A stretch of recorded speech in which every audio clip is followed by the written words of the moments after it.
Oi, pessoal, boa noite, tudo bem? Eu sou a Thaís, sou pedagoga e hoje eu fui convidada a vir falar um pouquinho sobre a aplicação das metodologias ativas quando a gente pensa numa educação que traz autonomia e o protagonismo das crianças dentro da sala de aula e aí no processo de aquisição de conhecimento, né? Então, como eu já falei, eu sou pedagoga, moro em São Paulo e eu trabalho atualmente com crianças de 1 ano e meio a 3 anos, e eu venho pesquisando aí ao longo da minha carreira, cada vez mais me aprofundando em abordagens que carregam como uma das principais ideias as metodologias ativas. Então, hoje eu trouxe aqui um panorama geral um pouco para vocês, para a gente começar a entender um pouco as metodologias ativas e pensar em provocações que a gente poderia estar fazendo dentro da nossa sala de aula, dia após dia, momento após momento, já que tudo para as crianças e para os momentos das crianças, tudo é aprendizado, né? Eu queria começar falando um pouco sobre o que são essas metodologias ativas e como que a gente vê elas na prática, né? Qualquer tipo de metodologia ativa vê a criança como agente do seu processo de aquisição de conhecimento. Então, ela interage, experimenta, pensa em problemas e resolve problemas, mediada sempre pelo professor, que entra aqui, como eu coloquei, um facilitador. Antes, né, alguns anos atrás, e ainda vemos muito esse tipo de abordagem hoje em dia, o professor vinha muito mais como um detentor do conhecimento, muito mais do que alguém que vai te ajudar a aprender. É alguém que vai te ensinar e ponto. E não fazer com que você faça parte de todo esse processo, que todo esse processo tenha sentido, significado e as crianças possam se relacionar diretamente, estando implicadas de fato em tudo que envolve essa construção de conhecimento. Então, pensando na criança como esse ser social que impacta já desde muito cedo, mas principalmente conforme vão crescendo, quanto mais cedo a gente conseguir colocar as crianças nesse lugar de implicação, de ativos, questionadores, que trazem ideias, que identificam problemas, que pensam sobre possíveis soluções, é melhor. Exatamente porque eu, pelo menos, acredito muito que é da base, que a gente vai começar a ter mudanças significativas nas diferentes formas de gestão da vida adulta, né? Como um chefe, ou um presidente, ou enfim. Aqui eu trouxe um pouquinho, bem resumido, um pouco de qual seria o papel desse educador, já que não é o de detentor de conhecimento. Aqui eu coloquei, o papel é de um professor que provoca aprendizagem.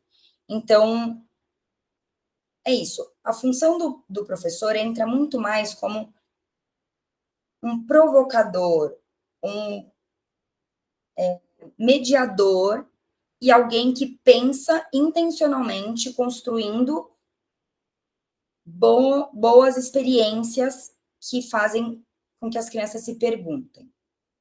Se perguntar sobre o quê? Cada grupo é um grupo, cada criança é uma criança. Para você conseguir identificar padrões e curiosidades e interesses, você vai precisar escutar e observar, dando espaço a esse grupo existir. Então, claro, tem coisas chaves, mas que o começo das nossas propostas sejam sempre com uma intenção de provocar, de fazer pensar, de deixar aquele assunto na cabeça. Isso para as crianças pequenas até o fim da escola, da vida escolar. Então, é isso. Eu vou contar depois um exemplo sobre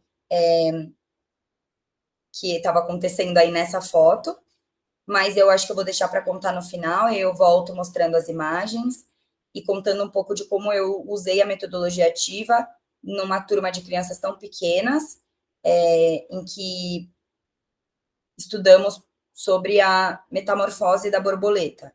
Como isso começou, como isso terminou, porque as metodologias ativas eu acredito que muitas vezes não são muito baseadas em projetos que têm um fim, né? Tem muitas escolas que chamam de pedagogia de projetos, e é uma proposta de metodologia ativa, mas tem muitos que focam no objetivo final, que daí o objetivo final, quem inventou é o professor, a criança só vai ser ativa no processo, digamos, que também é muito bacana, mas mais bacana ainda é a gente conseguir escutar e observar o grupo para ver o que é que a gente pode trazer ali. Então, montar espaços convidativos para as crianças sempre, eu acho que isso é muito possível de fazer, e também depois que eu conseguir mostrar tudo aqui, eu pretendo falar um pouco de como aplicar, de como eu pensei, né, em algumas estratégias para aplicar as metodologias ativas com crianças mais velhas, porque eu acho que dentro da sala de aula, por mais que pareça mais intuitivo, que as crianças maiores vão ter mais autonomia na aquisição desse conhecimento, se a gente não fomenta desde o começo, chegando lá, elas ainda vão continuar passivas. E considerando o mercado, digamos, que a gente precisa passar pelo vestibular, que é uma prova extremamente conteudista, é um pouco difícil fugir disso no colegial, né? Ou no Fundamental 2, já que a gente, querendo ou não, tem muitos conteúdos que eles precisam estar, que eles precisam ser passados. As crianças precisam aprender esse tipo de conteúdo. Então, eu pensei em algumas coisas, né, em alguns exemplos, claro, fora da minha área, da minha atuação, mas fiquei quebrando um pouco a cabeça, assim, pensando em como será que daria para incluir, mesmo que um pouco, mesmo que uma prática, um momento de toda essa experiência das crianças na escola, que a gente consiga ir promovendo, né? E essas estratégias para promover escolhas, eu coloquei pensando bastante que, assim, muitas vezes a gente traz uma coisa pensando que ela vai acontecer assim, tipo, eu organizo um ambiente para as crianças, pensando querendo provocar elas nisso daqui. Aí vou colocar um monte de bolinha com água para elas verem qual a bolinha afunda e qual a bolinha flutua. Mas na hora que elas estão interagindo, pode ser que ninguém repare sobre isso. Pode ser que elas estejam muito mais querendo ver a bolinha respingar água, enfim, trazendo, né, para esse contexto de crianças um pouco menores. Então, é isso. Os ambientes, eles têm que ser promovidos com essa possibilidade de escolhas, em que as crianças, de fato, consigam circular aí e se fazer perguntas sobre o mundo que elas estão rodeadas, né? Aqui eu trouxe um pouco sobre a autonomia e o protagonismo infantil na prática. Quando a gente fala sobre essa autonomia e o protagonismo infantil na aquisição de conhecimento, no processo de aprendizagem, é, é um pouco assim, as crianças elas vão ser provocadas a identificar uma problemática, seja ela qual for, não precisa ser um problema que elas enfrentam, mas elas vão se deparar com uma problemática X. E aí, a questão é como você vai provocar elas e qual tipo de intervenção pedagógica você vai fazer para que elas, de maneira autônoma, façam todo esse caminho e cheguem numa possível resolução desse problema, em que elas escolhem, né, primeiro criam hipóteses, teorias provisórias, que é o que fomenta a nossa atuação, então a gente escuta as teorias provisórias das crianças, e a gente vem trazendo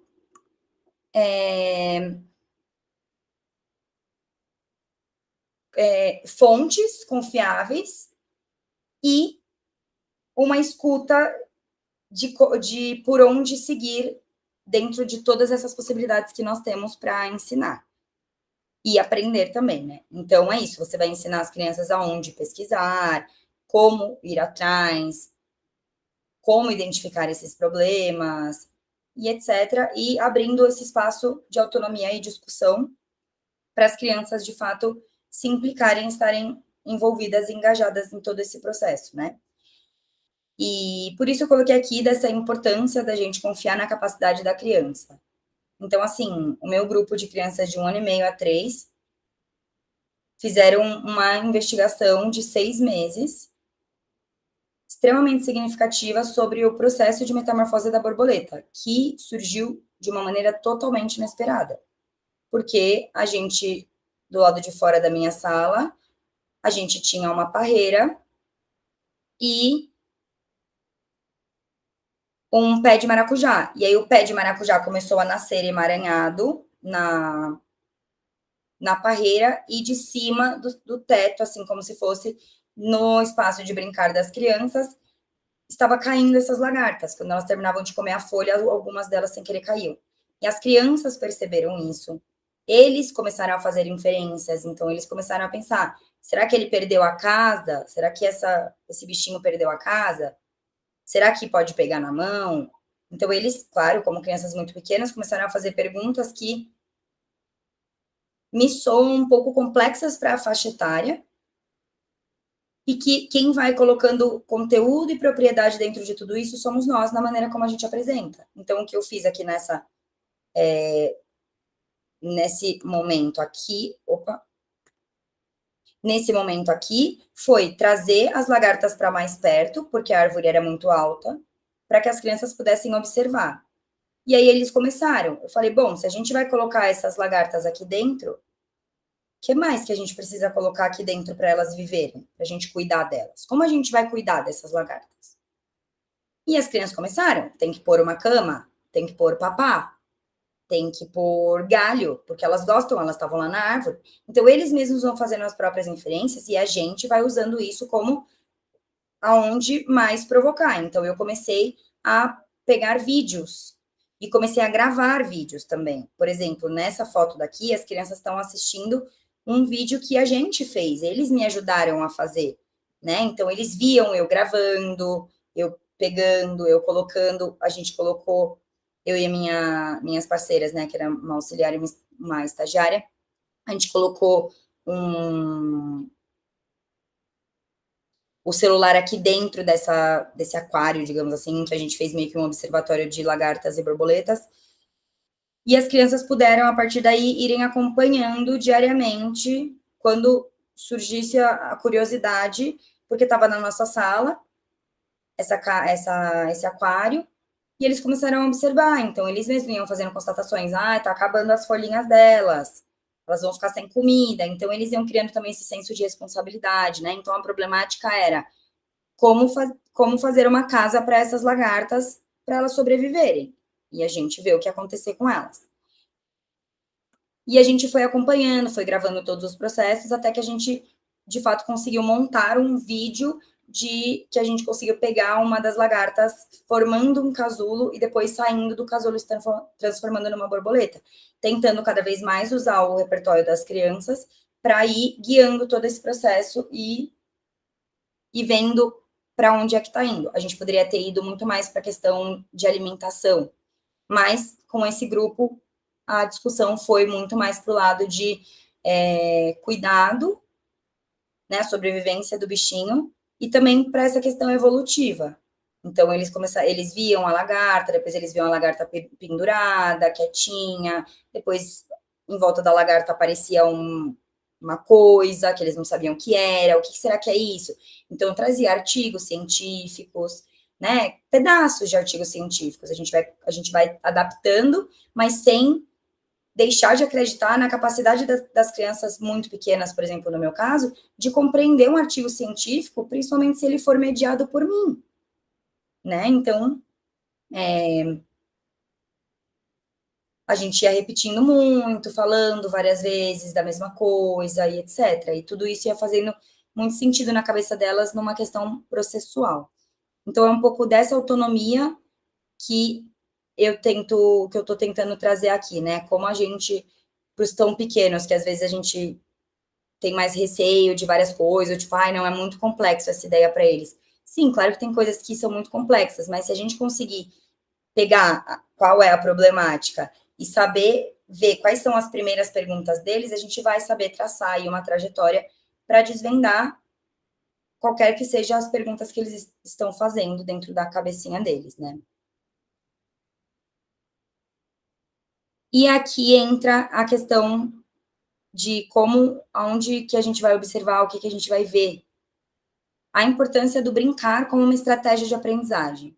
Quanto melhores elaboradas e bem pensadas as nossas práticas com as crianças, as nossas aulas, as nossas intervenções, mais a gente vai conseguir ver o que é que está aparecendo e mais a gente vai conseguir escutar as perguntas das crianças, mesmo que elas já falem, elas provavelmente estão se fazendo muitas perguntas que elas não estão verbalizando.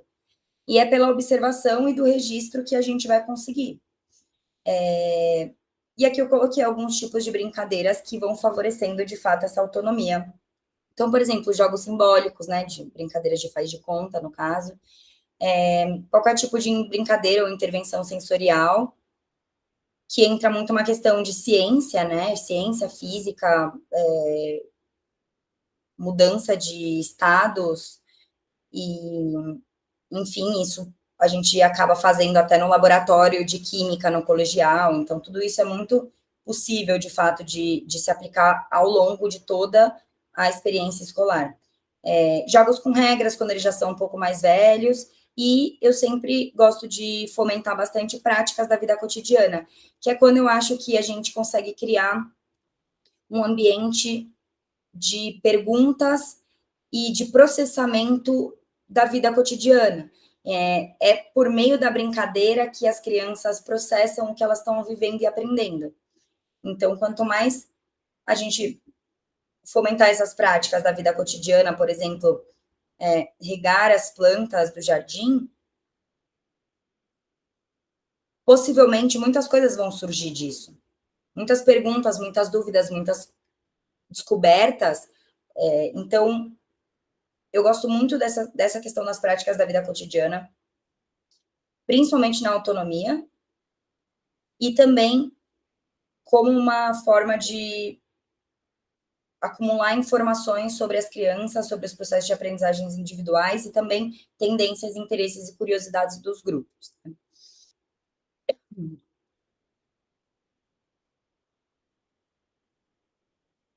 Deixa eu ver aqui. Ah, tá.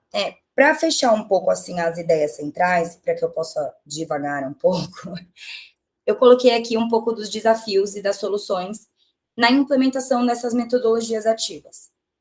Então, a gente não tem que querer transformar a nossa prática. A gente também pode ir aprendendo a se perguntar muito mais do que querer só a resposta, nós como educadores. Apreciar um pouco mais toda essa jornada, esse processo, muito mais do que o conteúdo final.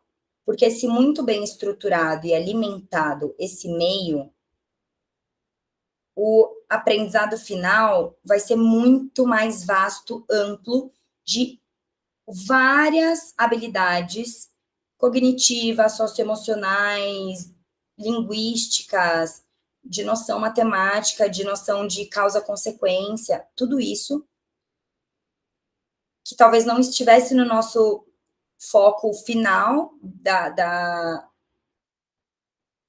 lição, digamos, da aula. Se a gente conseguir ir construindo de uma maneira mais significativa, a gente vai conseguir tanto o resultado que a gente esperava, quanto muito mais. Então, a ideia é começar com mudanças graduais. São pequenas práticas. Uma coisa no seu cotidiano ali com as crianças que já começa a trazer um novo caráter para esse aprendizado, começa a tornar tudo mais divertido, mais presente, mais provocador, instigante mesmo para eles. E aí a gente vai conseguindo ver também, né? Às vezes a gente encontra muito desafio de Às vezes a escola que a gente está não incentiva tanto isso. Outra questão é um pouco as pessoas pensarem que isso é muito mais complexo do que eu preciso ser especialista numa metodologia X. Não, muitas metodologias falam sobre isso.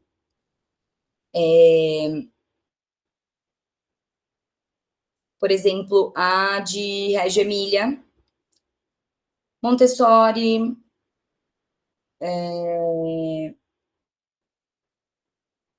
construtivismo, Waldorf, por exemplo. Todas essas maneiras, tipo, todas essas abordagens, elas praticam a metodologia ativa. Mas você não precisa estar dentro de uma delas para praticar também, para aplicar as metodologias ativas dentro da sua sala de aula. É muito mais fluido e orgânico do que a gente pensa. E às vezes a gente acaba criando empecilhos e recorrendo ao modo mais tradicional, sendo que é muito mais chato, desgastante e trabalhoso para nós, professores. Porque é muito mais legal a gente se perguntar e a gente descobrir sobre as coisas junto com as crianças. Então, claro, quando as crianças são mais velhas, tem os conteúdos que precisam ser passados, mas será que não tem nenhum experimento que, sei lá, um professor de ciências também nunca teve curiosidade de fazer, poderia testar com as crianças para descobrir, sei lá, um tópico específico que está ensinando? Ou, por exemplo, a minha prima é professora de história e ela sempre fez, ela ensina Idade Média, Grécia Antiga, e ela sempre, como um disparador, né, em alguns momentos assim do ano, ela promove pequenas peças de teatro assim com as crianças dentro da sala de aula para ela contar a história que aconteceu lá, mas as crianças sendo parte dessa história também. Então, isso nada mais é do que uma metodologia ativa puríssima. Isso, crianças de Fundamental 2, quase ensino médio. O que mais? Eu tinha pensado em outro exemplo.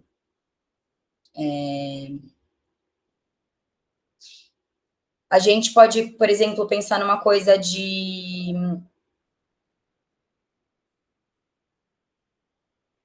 outra coisa de história, porque às vezes, como é uma coisa factual, as pessoas pensam que é muito difícil, mas como eu vou apresentar esse conteúdo sem eu mesma estar falando? Então, eu acho que o meio é sempre pesquisar. Então, uma coisa que a gente percebeu muito nos últimos anos é a falta de informação. As pessoas não conseguem distinguir o que é uma fonte confiável e uma fonte não confiável. Então, esse ensino já começa na escola. O que queremos saber? Como vamos aprender isso? Aonde vamos procurar isso? E o que já sabemos. Isso é uma. Muitas escolas usam, né, essa proposta de o que nós queremos saber, o que nós já sabemos e como nós vamos chegar lá, né? Tipo, como nós vamos fazer para aprender tudo que a gente quer, descobrir tudo que a gente quer. E tudo isso, aí sim entra o papel do professor, mas novamente como esse mediador de fontes e recursos. Então você vai falar, ó, mas se a gente precisar pesquisar num livro, aonde que a gente tem que. Qual livro vocês acham que isso vai estar? Numa enciclopédia, numa coisa, né, num livro da biblioteca? Então vamos à biblioteca pública do bairro. Ou por experimentos. A gente fez experimento até descobrir com as crianças qual folha as lagartas comiam. A gente colocou aqui na minha mão tem vários potinhos, a gente colocou uma lagarta em cada potinho e a gente observou por algumas horas se elas comeram a folha que a gente colocou. Então, a gente colocou folha de bananeira, a gente colocou folha da parreira, que ficava lá muito perto, a gente colocou folha de café, e a gente foi observando, e eu fui ajudando as crianças a nomear o que eles estavam observando. Então, nossa, essa folha tem algum furinho? Ah, porque a folha que a gente viu do maracujá tinha muitos furinhos, né? Aí eles, não tem furinho, então ela não comeu. Então a gente vai ajudando eles a ir construindo essa noção geral, mas a partir de, por exemplo, o que a gente fez foi um experimento simples, muito simples, daí a gente tirou as lagartas, colocou elas lá e elas de fato comeram as folhas de maracujá. Então, é um pouco tentativa e erro, usando a ciência e a observação de padrões para ensinar crianças tão pequenas, né? Também muito se pensa que é necessário materiais muito complexos e que isso é muito difícil. Mas, na verdade, é muito... Dá para usar materiais muito simples, muito acessíveis, fáceis. Então, eu coloquei aqui elementos da natureza, caixa de papelão, tecido, brinquedo não estruturado, né, objetos não estruturados. Tudo isso traz novas perguntas, que é como eu posso utilizar, o que podemos fazer com esse objeto, e pode mediar certas interações e perguntas. Nessa última foto aqui, atrás, acho que vocês conseguem ver a projeção na parede de uma borboleta que a gente resgatou, comendo um pedaço de banana que a gente, né, com as crianças, fomos colocar para ela. E as crianças que trouxeram a ideia de ser uma banana, por quê? Porque muitos deles gostam de banana, então acho que a borboleta vai gostar de banana também. E colocamos, e de fato ela comeu, e eles conseguiram ver a linguinha dela, esticadinha lá na frente, a gente começou a conversar sobre isso também. E aqui a criança usando esses tubos para brincar meio de... Porque quando a gente viu dando muito zoom, né, a gente dá para ver, eu peguei no Google algumas fotos das borboletas muito de perto, então dá para ver, eles começaram a ficar procurando as lagartas com esse tubo, depois eles começaram a brincar com isso, enquanto tá ali passando, e aí o resto da sala estava organizado com objetos não estruturados, que poderia virar qualquer coisa. E deixei o vídeo passando como uma maneira de provocar e fomentar essa interação, com que alguns deles mencionassem algo, fizessem alguma comparação, alguma associação, ou colocassem algumas sementes num potinho, num coquinho, que foi o que eu deixei aqui atrás, e, sei lá, falassem que a borboleta está comendo também. E, de fato, isso aconteceu, foram coisas que apareceram. E acho que, por último, assim, é estar aberto a ver o mundo, de fato, pela lente da criança, né? Porque eles veem coisas que a gente não vê e se perguntam sobre coisas que a gente já deixou de se questionar. Então, acho que a questão é muito mais se envolver nesse processo, tanto quanto as crianças, permitindo que elas guiem um pouco a gente. Bom, gente, então, para finalizar aqui, eu queria dizer que a implementação dessas metodologias ativas, elas podem, claro, a gente vai encontrar muitos desafios no meio do caminho, de todos os lados possíveis.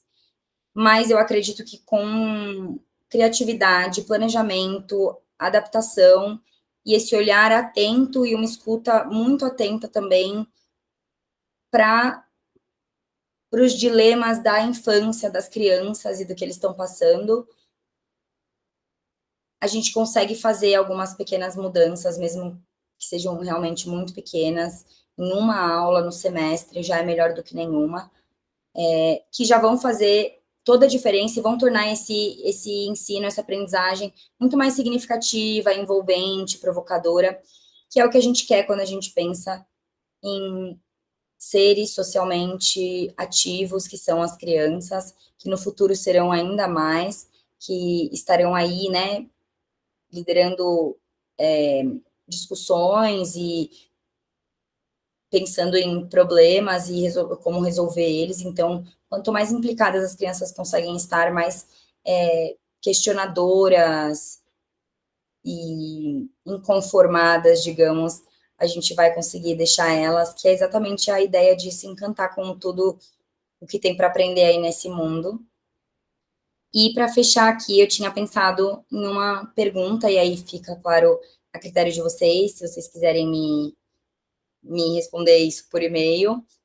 Eu queria deixar, né, qual pequena mudança você acha que você consegue implementar na sua próxima prática para ela ser mais ativa para as crianças, né, para os seus alunos, independente da área e da faixa etária.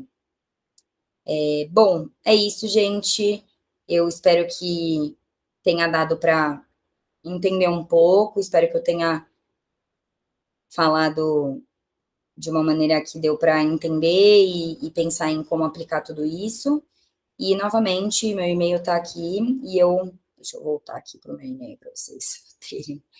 Meu e-mail está aqui, eu fico totalmente à disposição para conversar, tirar qualquer tipo de dúvida e etc. E é isso, agradeço muito o tempo de vocês. Obrigada. Obrigada a todos pela oportunidade também de estar aqui conversando sobre isso. E até a próxima. Beijo.